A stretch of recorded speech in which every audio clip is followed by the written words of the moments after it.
Selon toi, quelle est la différence entre ce graphique et ce graphique? T'auras la réponse dans cette vidéo. Salut, c'est Brieux, j'espère que t'es en forme aujourd'hui parce qu'on va faire un peu de mathématiques. Je vais t'apprendre à modéliser le prix ou la volatilité d'un actif avec le processus d'Ornstein-Uhlenbeck en Python. Si tu me connais pas, je m'appelle Brieux, je suis trader indépendant et je fais beaucoup de trading algorithmique et généralement, quand je développe des stratégies, j'ai besoin de modéliser des données pour faire des tests, pour faire des simulations, pour comprendre aussi le comportement d'un actif que je vais trader. Et dans cette vidéo, je vais tout simplement te montrer comment on va faire. Donc avant de commencer, je t'invite à t'abonner, mettre les notifications pour pas rater les prochaines vidéos du genre si t'aimes bien ce genre de contenu. Donc je vais t'emmener sur mon écran, on va modéliser tout ça en Python, donc on va avoir besoin d'importer quelques modules, Pandas NumPy pour faire nos opérations mathématiques, gérer nos tableaux, nos data frames, etc. Seaborn Matplotlib pour faire la visualisation graphique, pour afficher les processus, les densités de probabilité, etc. SciPy pour calculer nos densités de probabilité, notamment avec le noyau gaussien, tu verras, on va faire un truc intéressant. Et la fonction minimize, parce qu'on va devoir maximiser une fonction de vraisemblance tout à l'heure. Tu verras, t'inquiète pas, si tu comprends pas ce que je dis, je vais essayer de tout vulgariser dans cette vidéo, ce sera vraiment très facile à comprendre. Accroche-toi, je te jure, on va bien s'amuser, franchement c'est super intéressant.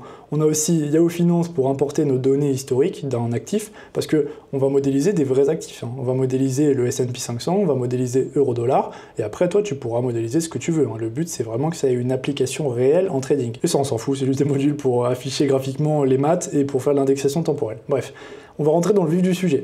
Le processus d'Ornstein-Uhlenbeck, qu'est-ce que c'est? C'est un processus stochastique, c'est-à-dire que l'état futur est déterminé uniquement par l'état présent et pas par les états passés. Il n'y a pas de mémoire, donc autrement dit, c'est un processus aléatoire. Ça, c'est notre équation différentielle stochastique, donc on a le différentiel de notre processus à l'instant t, donc c'est l'incrément, c'est la variation infinitésimale du processus pour passer à l'état futur, qui est exprimé par θ facteur de mu moins notre processus à l'instant t dt, ça c'est la variation de temps, plus sigma dwt, ça c'est notre mouvement brownien standard, donc ça va être notre composante stochastique, hein, la composante aléatoire elle est ici, on le multiplie par un paramètre sigma, c'est un paramètre d'écart type quoi, ça va être notre variance et ça va être notre espérance, en gros, pour vulgariser. Et ce qui nous intéresse dans ce processus, ce qui le rend très intéressant en finance quantitative, c'est parce qu'il y a une propriété de retour à la moyenne. Ce terme-là, je vais te l'expliquer en détail, il va retourner vers une moyenne historique. Notre moyenne historique, ce sera le paramètre mu, et quand notre processus stochastique sera inférieur à notre moyenne historique, on va le multiplier par θ, qui est un paramètre qui sera forcément positif, donc le terme entier, l'espérance conditionnelle, sera positive, donc l'incrément futur, le prochain état du processus, va tendre vers sa moyenne, avec une force plus ou moins élevée, θ c'est le paramètre de force, plus θ est élevé, plus on va tendre rapidement vers la moyenne. Et naturellement, à l'inverse, si notre processus à l'instant t est au-dessus de sa moyenne, alors ce terme-là sera négatif, donc l'ensemble du terme, l'ensemble de l'espérance conditionnelle sera négative. Ça, c'est l'équation différentielle, donc c'est un processus continu, bien entendu. On va pouvoir le discrétiser aussi pour simuler avec un pas de temps. Donc c'est plus ou moins la même formule, hein, c'est simplement une approximation discrète. On aura delta xt plus 1 qui est égal à θ facteur de mu moins notre valeur à l'instant t, delta t, plus sigma racine carrée de delta t, epsilon de t. Epsilon de t, ça va simplement être notre mouvement brownien standard, hein. On va en gros le déterminer, on va le simuler par une loi normale. Tu verras dans la formule, on utilise une distribution normale d'une loi centrée réduite, avec mu égale à 0, sigma égale à 1. Donc déjà, avant de t'expliquer cette fonction, je vais te montrer ce qui est fait. Je vais te montrer ce qui est fait ici. C'est ça. Ça va nous faire un processus aléatoire. Là, c'est clairement la simulation du processus. Et on va lui passer des paramètres θ, mu, sigma arbitrairement. Mais tout à l'heure, dans la vidéo, on va estimer les paramètres par rapport aux données passées, comme je t'ai dit. Donc là, arbitrairement, on met 1, mu, 0, sigma égale à 1.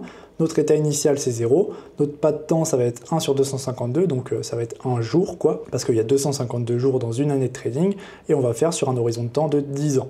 M égale à 1, c'est simplement pour le nombre de simulations qu'on veut faire. Donc là, j'en ai mis une seule pour que tu vois à quoi ça ressemble. Et je vais le faire plusieurs fois, je vais activer la simulation plusieurs fois, et tu vois qu'on va jamais avoir le même graphique. Mais c'est parfaitement normal, parce que c'est un processus stochastique, c'est un processus aléatoire. Donc la probabilité qu'on ait deux fois la même chose est très faible, quoi. C'est juste du hasard. Sauf que, même si c'est du hasard, cette simulation suit un comportement. Elle suit un comportement de retour à la moyenne. Tu vois, si tu regardes l'axe des ordonnées, on va osciller autour de mu, autour de notre moyenne historique qui est égale à 0. Tu vois qu'on peut monter jusqu'à 1, descendre à 1,5, et ensuite on va osciller autour de notre moyenne. Si tu veux, pour que tu comprennes réellement, si je décide de changer l'état initial, si je décide de commencer à 5, disons, eh bien ce qui va se passer, c'est que notre état initial il sera ici, tu vois, sur l'axe des ordonnées on est à 5, et le processus il va lentement aller chercher la moyenne 0. Et notre paramètre θ, ça va être la force, donc par exemple si j'augmente θ, si je le mets à 3, on va aller chercher la moyenne 0 très vite, tu vois. Dans la première année, dans les 252 premiers pas, on va directement y aller. Et inversement, si je mets un θ de 0,2, ça va prendre beaucoup plus de temps d'y arriver. Tu vois que là, on n'est même pas arrivé à 0. Tu vois, on est encore à 2 là, en 10 ans de trading, on n'est toujours pas arrivé à notre moyenne. Donc voilà pour le comportement, mais là évidemment, je mets les paramètres arbitrairement. Après, l'idée bien sûr, c'est que ce soit automatique. Donc on va le faire dans cette vidéo, t'inquiète pas, ce sera parfaitement automatique. Donc pour t'expliquer simplement comment on le modélise, on va avoir une fonction, on va lui passer tous nos paramètres d'entrée que je viens de te présenter. Donc on aura n qui sera le nombre de pas total, c'est le nombre d'années divisé par le nombre de pas, donc ça va nous donner le nombre de processus au total. Tx, c'est des vecteurs pour stocker toutes nos valeurs. X0, on va simplement lui passer le paramètre initial, qu'on passe en paramètre ici. Ça, la seed, c'est pour figer le résultat, si jamais on veut, mais tu vois que par défaut, j'ai mis faux. Et ensuite, on va faire une boucle où on va utiliser cette fonction discrète de l'air de notre processus stochastique. Donc si tu regardes bien, on va tout simplement retrouver la même fonction, hein. Notre delta xt plus 1, on le retrouve ici. Donc là, il faut juste faire attention à bien passer de l'autre côté de notre signe égal, parce que le différentiel, c'est tout simplement l'état maintenant moins l'état précédent, quoi. Ensuite, on a θ facteur de mu moins notre processus à l'instant t fois dt, plus sigma racine carrée de dt, et ça, c'est notre mouvement brownien, notre epsilon de t, qu'on retrouve ici. Donc voilà pour ça, et maintenant, on va rentrer dans le dur. On va rentrer dans des trucs un petit peu plus complexes, mais pas tellement tant que ça. Au final, tu vas voir que c'est assez évident quand même. On va essayer de déterminer les paramètres optimaux avec l'EMV, l'estimation du maximum de vraisemblance. Et en fait, ça va être très facile parce que, vu qu'on a un mouvement brownien qui est un processus gaussien, on sait que notre processus va être normalement distribué. Donc ça va fortement faciliter les calculs, tu verras. On aura juste à trouver les paramètres de notre loi normale. Donc on aura un sigma et un mu de la fonction de densité de probabilité de la loi normale. Je te l'ai mise ici si jamais tu n'en as jamais entendu parler. Et en fait, on va lui passer un paramètre θ ou un set de paramètres, une combinaison de paramètres. Là, il ne faut pas confondre ce θ là avec le paramètre du processus. En gros, ce qu'on va faire, c'est qu'on va vouloir faire le produit de toutes les valeurs de x pour notre variable aléatoire, pour notre état du processus, par rapport à un set de paramètres. Donc on aura une fonction de vraisemblance, c'est comme ça qu'on l'appelle, et quand on va maximiser cette fonction de vraisemblance, eh bien on aura nos paramètres optimaux. On fait θ chapeau, on aura des estimations de nos paramètres. Alors pour t'expliquer ce que c'est la fonction de vraisemblance, on va utiliser une loi normale d'abord pour prendre un exemple, parce que comme je t'ai dit, ce sera quasiment pareil, ce sera quasiment la même chose. Donc pour que tu comprennes bien ce que c'est la vraisemblance, on va d'abord modéliser une loi normale. Tu vois que ça c'est notre distribution normale centrée réduite avec mu égale à 0, sigma égale à 1. Et l'idée de la vraisemblance, l'idée de la fonction de vraisemblance, c'est qu'on va vouloir estimer ces paramètres. Donc là, dans le cas de la loi normale, c'est mu et sigma. On va vouloir les estimer dans le cas où on ne les connaît pas. Dans les cas où on aurait uniquement notre fonction de densité de probabilité et on ne connaît pas les paramètres. Et on va devoir les estimer du mieux qu'on peut. Donc comment on va faire ça ? Le moyen le plus simple pour la loi normale, c'est simplement de générer notre variable aléatoire, qu'on génère avec NumPy random normal ici. Donc on aura mu égale à 0, sigma égale à 1, mais ça on ne le sait pas. Ça on ne le sait pas. Imagine-toi que cette ligne de code là, nous on ne le sait pas quoi. On a juste la variable, on connaît la fonction de densité, mais on ne connaît pas mu et on ne connaît pas sigma. Et bien dans ce cas-là, le meilleur moyen d'estimer nos paramètres mu et sigma, ce serait simplement de prendre toutes nos valeurs et d'en faire la moyenne et l'écart type. Pour la loi normale, c'est comme ça que c'est le plus simple. Et regarde ce que ça va donner. Là, c'est ce qu'on a fait. On a quasiment la même distribution. Visuellement, c'est exactement pareil, quoi. On ne saurait pas faire la différence à l'œil nu. Mais si tu regardes notre mu chapeau et notre sigma chapeau, nos estimations de paramètres, c'est pas exactement les mêmes. Tu vois, c'est 0,0023 et là 1,0015. C'est pas 1 et 0. C'est une estimation qui est très proche. Donc c'est bien beau de faire ça pour la loi normale, mais comment on fait pour trouver la fonction de densité du processus d'Einstein-Uhlenbeck? Donc ce qu'on va faire, c'est qu'on va utiliser notre espérance ici et notre variance ici pour exprimer notre processus xt comme mu plus sigma zt. Donc là, c'est ça concrètement, tu le retrouves ici. Notre zt, c'est notre loi normale centrée réduite, comme je t'ai dit.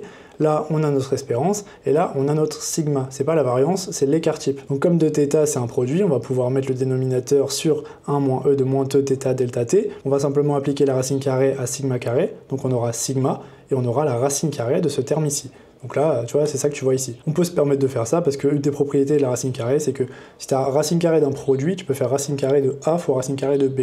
Là, c'est ce qu'on a fait. Donc on a nos paramètres mu et sigma, donc je vais les appeler mu bar et sigma bar pour pas qu'on les confonde avec nos paramètres du processus, c'est pas pareil. Ça, c'est les paramètres de notre fonction de densité de probabilité, et θ mu ici et sigma ici, c'est les paramètres qu'on va estimer dans notre fonction de vraisemblance. Donc attention à pas confondre les deux, c'est pour ça qu'on met une barre.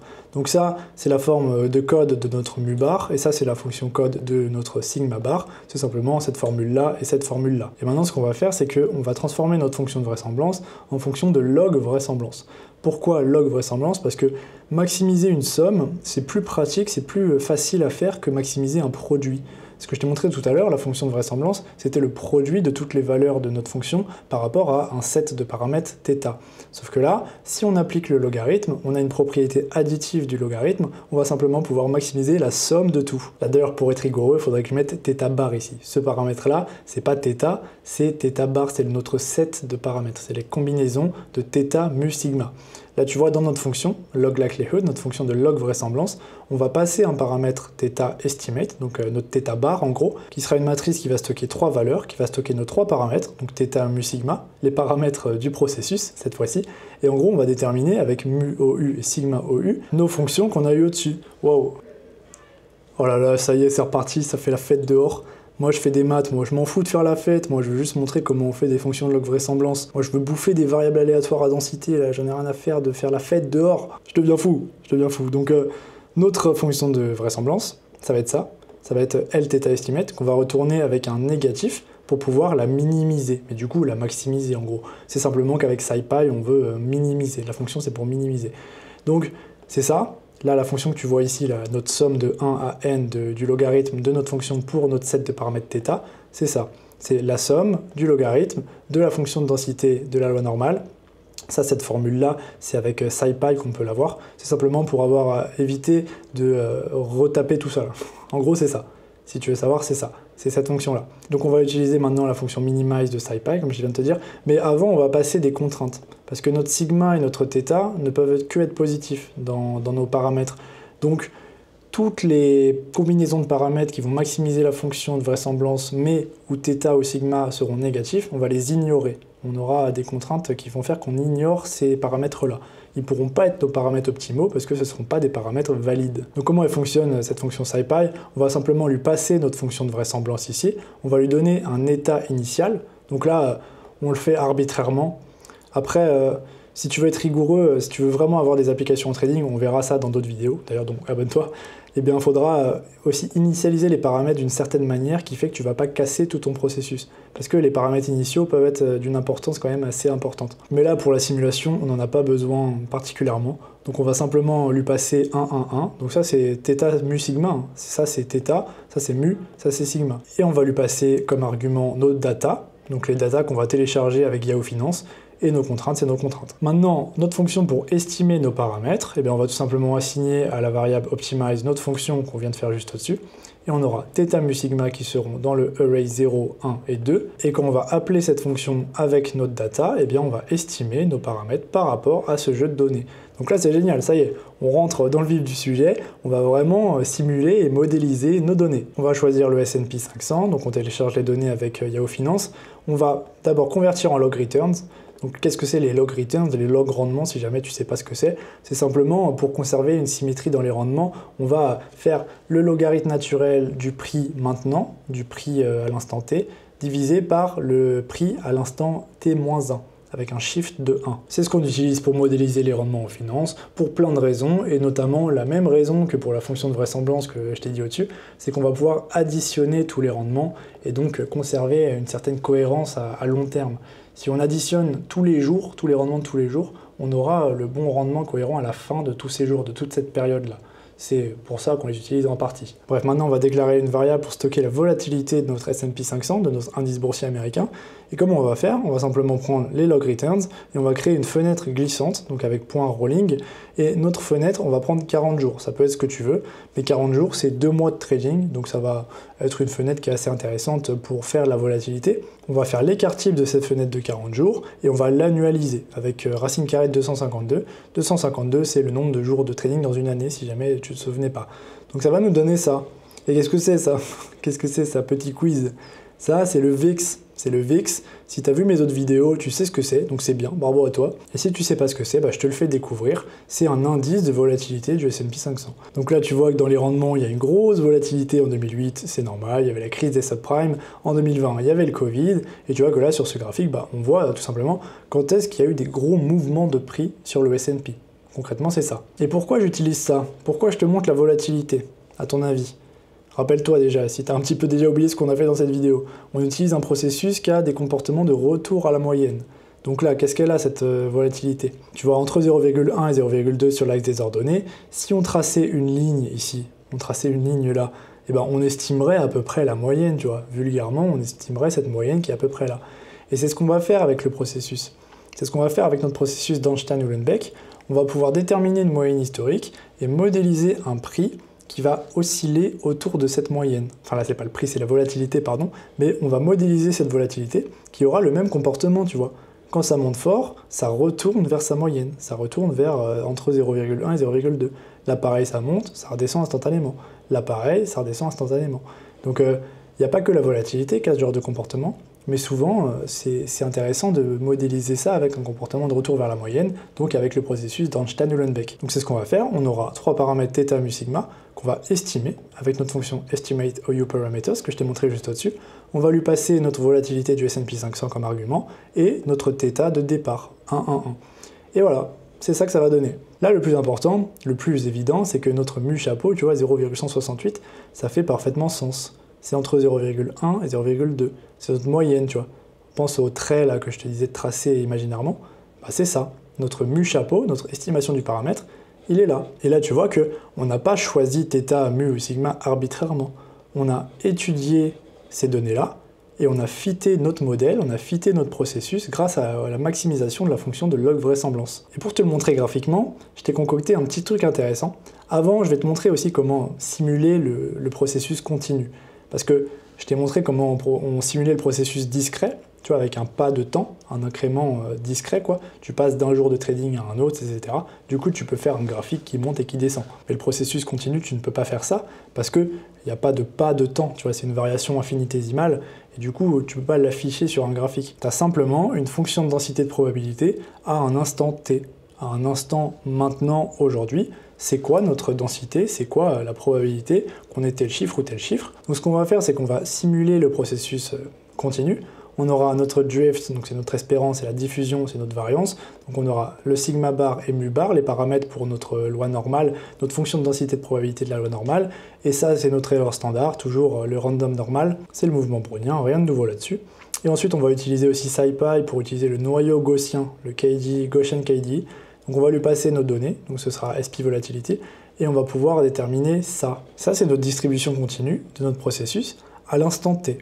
Donc maintenant, imagine, là on est dans l'état présent, le prochain état, le prochain incrément infinitésimal, il aura cette distribution. Il pourra prendre ça. Donc ce qu'il faut bien comprendre, c'est que c'est un processus aléatoire, c'est un processus stochastique, mais il a un comportement, tu vois. Comme la loi normale, comme n'importe quel processus aléatoire. Il a des intervalles, il a une symétrie plus ou moins parfaite, il a des extrémités plus ou moins grosses, tu vois. Même si c'est parfaitement aléatoire, on peut déterminer un comportement. C'est ça concrètement qu'on fait quand on estime des paramètres. On essaye de déterminer comment ils se comportent, même s'ils se comportent de manière parfaitement aléatoire. Si tu veux, pour vraiment vulgariser ça, comment je pourrais te dire, c'est que, en gros, si tu as un dé, tu vois, par exemple, tu lances un dé. Si tu lances un dé, tu auras 1, 2, 3, 4, 5, 6, tu vois, tu peux tomber sur 1, 2, 3, 4, 5, 6 de manière équiprobable, sauf que si tu ne connais pas tes probabilités, si tu sais pas combien de chances tu as de tomber, tu vois, t'es un gars, t'as jamais lancé un dé de ta vie, tu vas lancer plein de fois le dé, et tu vas noter à chaque fois, pour chaque lancer, combien de fois tu as fait, est-ce que tu es tombé sur 1, est-ce que tu es tombé sur 3, etc. Et à long terme, sur assez de lancers, tu vas te rendre compte que tu tombes de manière assez équiprobable sur 1, 2, 3, 4, 5, 6. Donc c'est parfaitement hasardeux, tu vois, tu lances un dé, c'est juste du hasard. Et pourtant, tu arrives à estimer des paramètres, tu arrives à estimer un comportement dans ta distribution aléatoire. J'espère que tu comprends bien ça, parce que ça c'est très très important en trading. Comprendre ça, tu comprends tout. Si tu comprends ça, tu as vraiment tout compris en trading algorithmique, parce que dans le trading, les marchés financiers, il y a beaucoup de hasard, il y a beaucoup de bruit dans les cours, il y a beaucoup de variance, il y a beaucoup de tout et de n'importe quoi. Tu dois vraiment prendre en compte cette composante aléatoire des marchés financiers, et agir en tant que tel, agir en connaissance de cause. Bref, maintenant je vais te montrer un truc super intéressant. Je t'ai concocté une petite fonction qui va simuler le processus stochastique d'Einstein-Uhlenbeck et le comparer avec nos données réelles, pour voir s'il le modélise bien ou pour voir s'il est totalement à côté de la plaque. Donc on va simplement simuler le processus, donc ça va ressembler à ça. En jaune, c'est notre VEX, c'est l'indice de volatilité du S&P 500, et en bleu, c'est notre processus Einstein-Uhlenbeck qu'on a entraîné sur les données en jaune. Donc là, je les mets côte à côte, et tu vois que ça ressemble comme deux gouttes d'eau, quoi. Franchement, à part les grosses montées comme ça, à part les valeurs extrêmes, sinon, le comportement autour de la moyenne, il est quasiment similaire. Et ça, c'est le plus dur à modéliser quand on a des événements extrêmes comme ça, parce que 2008, c'est pas aléatoire, tu vois. 2008, c'est l'économie qui s'est cassé les dents par terre. 2020, pareil, c'était le Covid. Et ça, tu peux pas vraiment le modéliser avec un processus stochastique. Enfin, il y a des moyens de le faire, mais là, dans cette vidéo-là, juste avec notre processus comme il est, avec le modèle de Vasicek, c'est pas possible. Et pour te montrer comment elle résonne cette différence entre les deux, j'ai mis quelques métriques. On a la moyenne, l'écart type, le skew et le kurtosis. Donc de nos données réelles, la moyenne est de 0,16, et de notre processus d'Einstein-Uhlenbeck, c'est aussi de 0,16. Donc ça, c'est normal parce que le processus tend vers son estimation mu, qui était de 0,16, si tu te souviens bien juste au-dessus.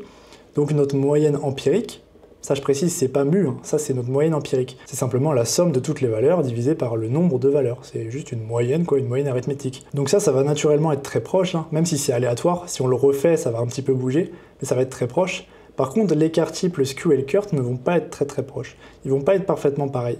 Enfin, l'écart type, si, il va être un petit peu pareil. Mais le skew et le kurt, pas du tout. Parce que, étant donné que c'est normalement distribué, on a un mouvement brownien standard comme composante stochastique. Alors, on va être centré autour de 0, on va être centré autour de notre moyenne. Donc là, dans ce cas-là, ce sera autour de 0,16. Mais la densité de probabilité, fondamentalement, n'a pas de biais. Ce qui n'est pas vrai dans les données réelles. Dans les données réelles, il y a un biais, tu vois, il y a un biais positif de 3,1. Et pareil pour le kurt, tu vois qu'il y a des fat tails, ce qu'on dit des queues extrêmes dans la densité de probabilité. Et c'est pas le cas dans notre processus, tu vois. Notre kurt, il est quasiment à 0. Parce que comme je t'ai dit, c'est difficile de modéliser des événements extrêmes. Là, tu vois, le kurt de 12, c'est à cause de 2008, c'est à cause de 2020. Et nous, on n'a pas de 2008 et de 2020 dans notre processus stochastique. Ce que je peux faire aussi, c'est le refaire plein de fois pour te montrer comment ça change. Par exemple, là, tu vois, on va avoir une moyenne qui est égale à 0,14. On a le même paramètre, le paramètre est le même, c'est simplement que dans ce chemin-là particulier, on a eu 0,14. Cependant, notre skew et notre kurt restent proches de 0. Bref, ça c'est super intéressant, franchement. Maintenant, on va faire pareil, mais sur les prix. On va faire pareil sur les prix, et là, tu auras la réponse à la question dans l'intro.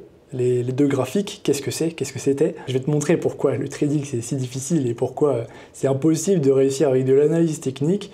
C'est que, regarde, on va estimer les paramètres. Donc là, c'est simple, j'ai juste réutilisé la fonction Estimate OU Parameters, sauf que j'ai passé notre euro-USD que j'ai téléchargé avec Yahoo Finance, et du coup, on a des paramètres différents. Évidemment, notre mu va pas être de 0,168, parce que sur euro-dollar, la moyenne, c'est 1,2 à peu près. Notre densité de probabilité, c'est la même, notre densité continue à l'instant T, tu vois, on a notre mode qui est à 1,22, notre pic, notre moyenne, et pareil, c'est centré. Et le biais est parfaitement symétrique, il y a 0 de skew. Et maintenant, on va aussi appliquer notre fonction Simulate and Compare Data. Et si je le fais plusieurs fois, pareil, ça va être exactement le même comportement que pour la volatilité. Sauf que là, dans les prix, et vu qu'il y a moins d'événements extrêmes, vu que tu vois, il n'y a pas 2008 où ça monte comme ça, et là, on a un kurt qui est proche de 0, un skew qui est proche de 0. Donc là, tu vois, la moyenne, elle est un peu off, parce que là, on a eu un outlier dans notre distribution. Si on la relance, tu vois, on aura une moyenne qui est proche de 1,23. Et franchement, ça ressemble comme deux gouttes d'eau, quoi. Quand tu y penses, regarde, est-ce que tu peux honnêtement me dire que tu arrives à faire la différence entre les deux? Tu vas me dire, bah oui, c'est pas exactement pareil là, mais si je mets l'un et l'autre, si je mets l'un, comme je t'ai fait au début de la vidéo, tu vois, si je mets, je vais le refaire, je coupe, je mets ici un graphique, là un autre graphique. Dis-moi lequel est les vrais prix et lequel est un processus. Donc si tu as répondu l'un ou l'autre, en fait je vais te dire que les deux sont faux. Il n'y a pas de bonne réponse. J'ai simplement concaténé les deux, j'ai ajouté le processus stochastique à la fin des données d'euro-dollar et ça donne ça. Et c'est pareil quoi, c'est pareil, franchement c'est exactement pareil. Je vais supprimer le commentaire, je vais mettre une ligne verticale. Tu vas voir que sur la ligne rouge, on commence le processus stochastique. Et à gauche de la ligne rouge, c'est euro-dollar. Ça, c'est euro-dollar de 2004 à 2024. Et là, tu vois, j'ai mis jusqu'à 2045. C'est une simulation parfaitement aléatoire. C'est juste du hasard, quoi. Il n'y a pas d'analyse fondamentale, il n'y a pas d'analyse technique, il n'y a rien du tout. Tu vas me dire, c'est bien beau, mais ça sert à quoi?